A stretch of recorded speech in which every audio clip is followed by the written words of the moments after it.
হয়েছে, ঘরে চ দেখি এবার। কেউ এসে দেখলে বলবে নতুন কনের কোনো লাজ শরম নাই। দাঁড়া না দুদণ্ড, একটু চোখ ভরে দেখে নিতে দে।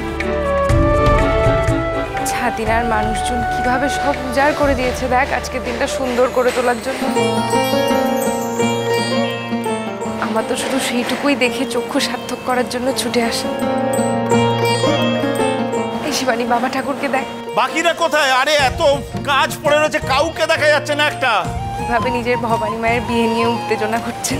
নায়েব মশাই, আরে এই তো নায়েব মশাই, এদিকে আসুন। শরবতের বন্দোবস্তটা দেখলেন না, তাই তো? আপনি দুশ্চিন্তা করা বন্ধ করুন, আর আগে মুখে কিছু দিন। বললাম যে সব আয়োজন দেখে এসেছি। আরেকবার দেখুন না, বরযাত্রী সবাই এসে পড়লো বলে। এ ভাই, যাও তো একবার, শরবত মিষ্টান্ন সব থালে থালে প্রস্তুত আছে কিনা দেখে এসো গিয়ে। আর বলবে যে আমি খোঁজ করতে পাঠিয়েছি। হ্যাঁ, আমি জানতে চেয়েছি বলবে, আমার নাম নেবে, ঠিক আছে? যাও। আরে ও তো শুকনো ফুল, তাজা ফুল লাগান না। আরে ও ভাই, নায়েব মশাই, আমার ভবানী মায়ের বিয়ে। আমি নাটোরের রাজা মশাইকে কথা দিয়ে এসেছি যে আন্তরিকতায় আতিথেয়তায় কোনো রকম ত্রুটি হবে না। আমার ভবানী মায়ের ভবিষ্যৎ জড়িয়ে রয়েছে নায়েব মশাই। কর্তা ঠাকুর, সব ভালোভাবে হয়ে যাবে, আপনি শান্ত হন। আর গোটা ছাতিনা আপনার পাশে আছে।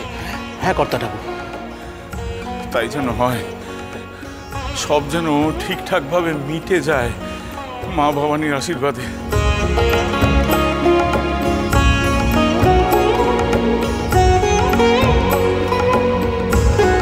দেখছো? ও দিদি, দিদি গো, কি হয়েছে ছোট?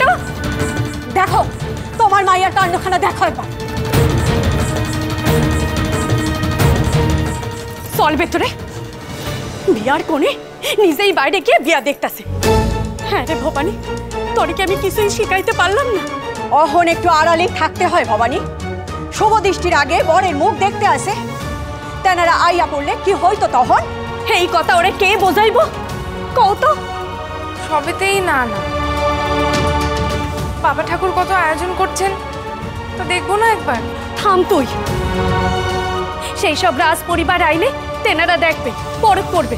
তুই ঘরে চত, আমার ঘর অশান্তি বাড়াইস না। চল। কর্তা ঠাকুর, কর্তা ঠাকুর, ওরা এসে পড়েছে, নাটোর থেকে ওরা সকলে এসে পড়েছে। যুবরাজ এসে গেছেন? আরে বাজাও বাজাও, আরো জোরে জোরে বাদ্যি বাজাও। ওরে কে কোথায় আছিস? গিন্নিমাকে খবর দে, বর এসে গেছে। আসুন আসুন আসুন, কি সৌভাগ্য, আসুন।